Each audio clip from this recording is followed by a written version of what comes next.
আমরা আপনাদের দোয়ার জন্য এসেছি, আমরা আপনাদের সমর্থনের জন্য এসেছি। আমরা চাই আপনারা আমাদের পাশে থেকে আমাদের হাতকে শক্তিশালী করবেন।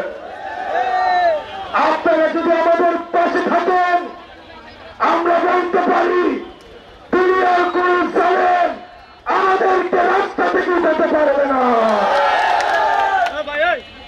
দুনিয়ার কোন জালেম যদি একসাথে করে তাহলে একটা হাসিনার সমান হবে না। আমরা সেই হাসিনাকে রাস্তা থেকে উৎখাত করেছি।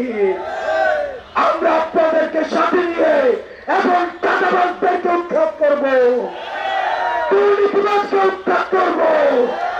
যারা দুর্নীতি করবে, যারা চাঁদাবাজি করবে, তারা হচ্ছে রাজনৈতিক দৌলতের পরিচয় দিচ্ছে। আমরা আপনাদের সহায়তা চাই, আমরা আপনাদের সমর্থন চাই।